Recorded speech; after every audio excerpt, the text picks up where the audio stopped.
Welcome to Life and Liberty Radio with David Householder. I'm Josh Jose, and together, you and I are taking another step toward freedom, both spiritual and political. So get comfortable, breathe in, and ignite your imagination.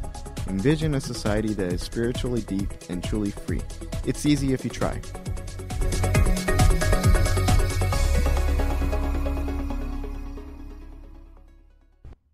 Well, yesterday was Memorial Day, and we took a family outing out to San Pedro, California to tour the Battleship Iowa.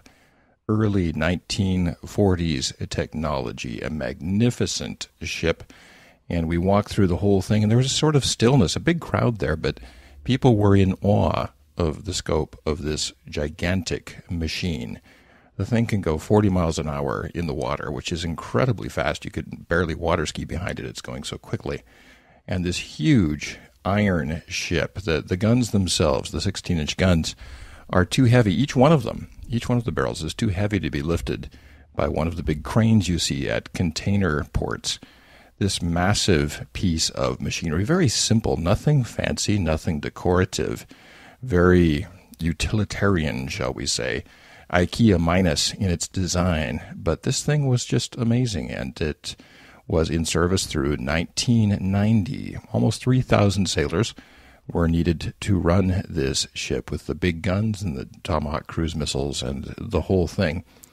And I, walking through the place, would put my hand on this iron armor with the gray battleship paint and think to myself, my goodness, this thing is just massive. It was a beautiful sunny day. There were lots of veterans out, and people were saluting, and there was just goodness in the whole thing. In today's dollars, it would cost $1.8 billion to build the Iowa. And it was built 17 years before I was born, so I was only 17 years old when I was born. So this thing was still really pretty new. And there's all kinds of interesting things about the Iowa. As you go through it, the captain's wardroom where he receives guests was given over to the president, Franklin Delano Roosevelt.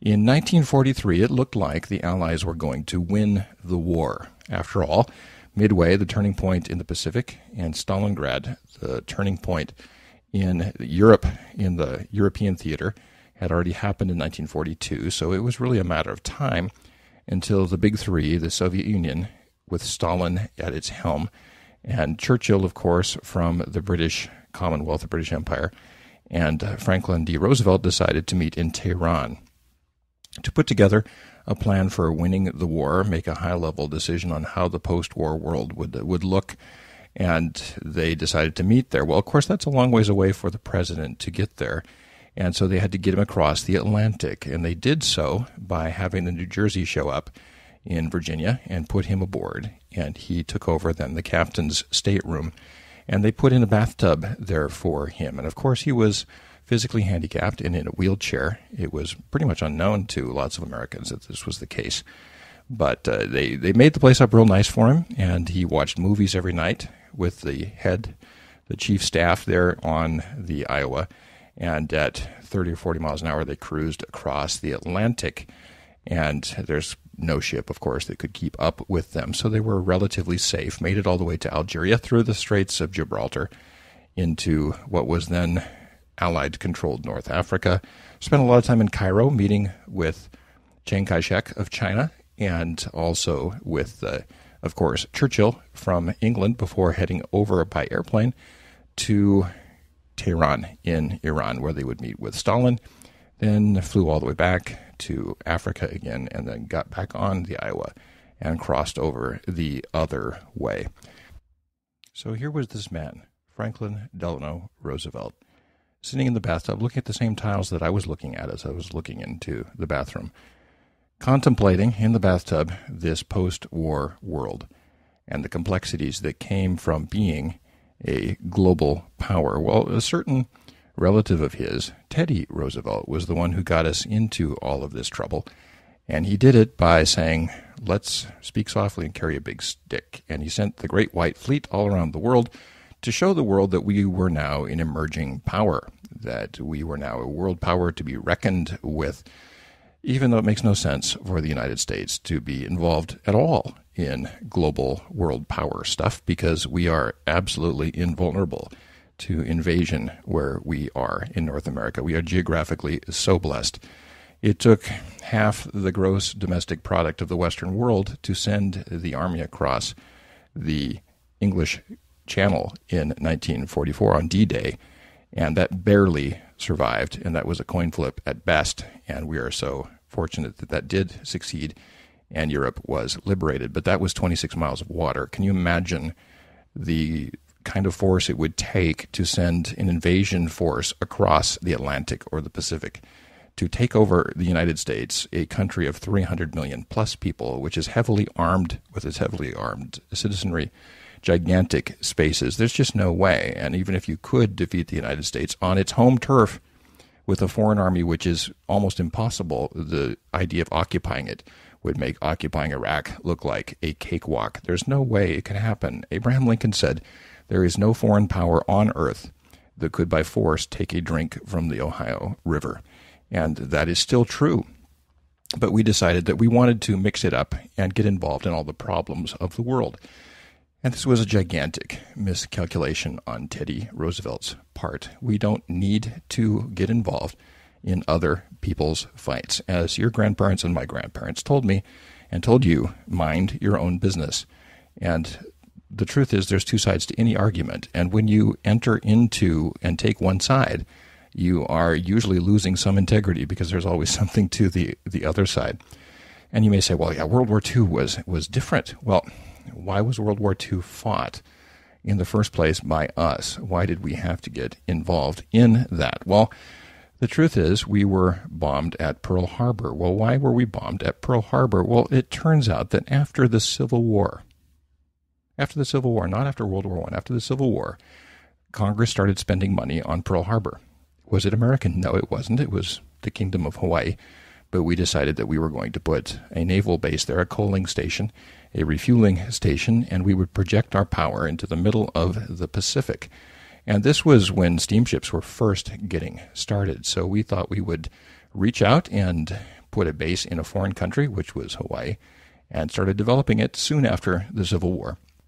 And by the time World War II came about, we had all of these battleships there. And, of course, they were sitting ducks for the Japanese when they came in because their battleships had nowhere to go in a surprise attack. And we've all seen the different films of the Pearl Harbor attack on December 7th, 1941. And so we got attacked there because we were projecting power into the Pacific, which we didn't need to do because our coasts were not at risk at all.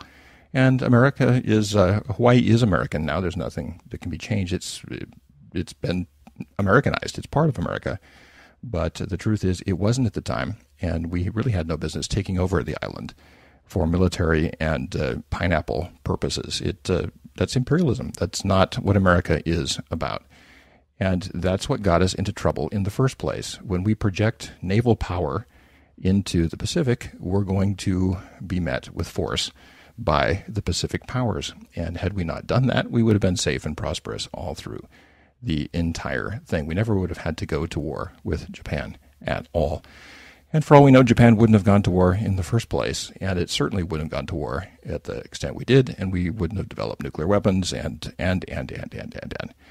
And so I'm not saying it was our fault that we were attacked at Pearl Harbor at all. I'm just saying a policy started by Teddy Roosevelt, which culminated in the building of the ship like the Iowa for these kinds of purposes, power projection into parts of the world that are not defense-oriented. A battleship is not built for defense. A battleship is power projection, and it's built to bombard enemy coastal port areas. It's built to go right up next to the enemy within 5-10 miles and blow up the cities on the coast. That's what battleships are made for, or to have pitched battles in strategic areas. And so these are not defensive weapons, they're offensive weapons. And I was standing on this offensive weapon, which was magnificently built and proudly crewed. And we want to take our hats off to those people who served. And people did a great job. And given the fact that we were attacked at Pearl Harbor, we did have to respond. There's no question. We had to respond. And the Iowa was part of that response. But it's time to affirm what was good and brave in those responses, and to move on to a world which is not ruled by offensive power, where we don't initiate aggression against other people. And the truth is, it would lead to a lot more prosperity. Japan, after World War II, grew in prosperity like crazy, and it wasn't because there was a lot of military spending. It was because there was none. We put in the Constitution, MacArthur did, that they could not have a standing conventional army as we know it, and that benefited them greatly. Ditto Germany after World War II. We demilitarized much of Germany, and the West German economy took off. And China is taking off, and they're certainly spending quite a bit on the military, but a fraction of what we're spending. And the percentage of the gross domestic product of China, which is military, has been dropping fast for the last 10 or 15 years. It was pretty much the only thing going during the time of Mao, the Red Army, the People's Republic of China Army, was pretty much the only corporation functioning during those days. And now it's a much smaller part of the Chinese society. And what's happening to China, it's taking off. We need to demilitarize. And this doesn't mean not to have defense. It means to focus on defense and not on offense. Providing for common defense is an important thing, and we need to protect our homeland, but we don't need to get involved in all of these massive fights. World War II, with its major power fights between Germany, France, Russia, and Great Britain, we don't need to get involved in that fight. They've been fighting for centuries before World War II, and it's not our fight. We don't have a vested interest in that. But we got dragged into it by Churchill and others. They needed to fight that out by themselves, just like we had to fight our Civil War and fight that out by ourselves. So it's a matter of not getting involved in things. And the place we're involved way too much right now is in the Middle East. The Middle East is not our fight. We don't need the oil. We've got plenty of it ourselves. And the truth is, they will want to sell it to us anyway, so they will find a way to be peaceful. And when we go over there and establish bases in foreign countries where people are not predisposed towards us in the first place, and occupy countries and do all of these things, and we mean well. We really do. I think we wanted to make Iraq and Afghanistan into thriving democracies, thriving free democracies. But it's very unclear as to whether or not they're any better off after spending a couple of $1 trillion on these countries. And we could have just bought them all a Prius, for that matter. And that would have been probably a little bit more effective. And the truth is, we continue to make enemies over there by our intervention. And our intervention, once again, is taking sides. We take sides, and there's always two sides in every fight. And we end up making enemies of the other side. And the other side may be more in the wrong, but they've got some right to them too. And we end up taking the side of a little bit wrong. So as I was on the Iowa, I was thinking it's time to honor the past. It's time to move on and learn from what has happened, and the courage and the bravery of the sailors on the Iowa and that greatest generation who did certainly respond to a brutal attack, and the Jewish population of the world was certainly saved by some of our efforts in Europe, along with the Russians and the British. And those are all really good things, and I'm glad we did those things, but we did some bad things that set up the problem that caused it in the first place. And I think it's now time to start to undo some of that and to tend to home and to pay attention to the homeland and to build up this great nation and to focus on the Western Hemisphere, the New World, and not the Old World. To come home, America, to our greatest values, to our original DNA. The Founding Fathers did not want to have a standing army. They didn't want to be the Redcoats 2.0.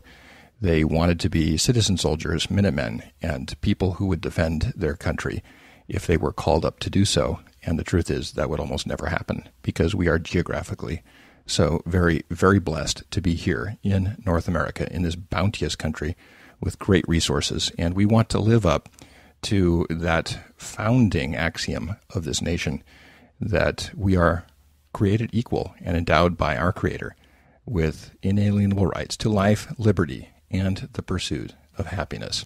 Not to force that on anyone, not to coerce anyone to believe that, but to live it out fully and to be that shining city on a hill that the Pilgrim Fathers envisioned when they first set foot in New England.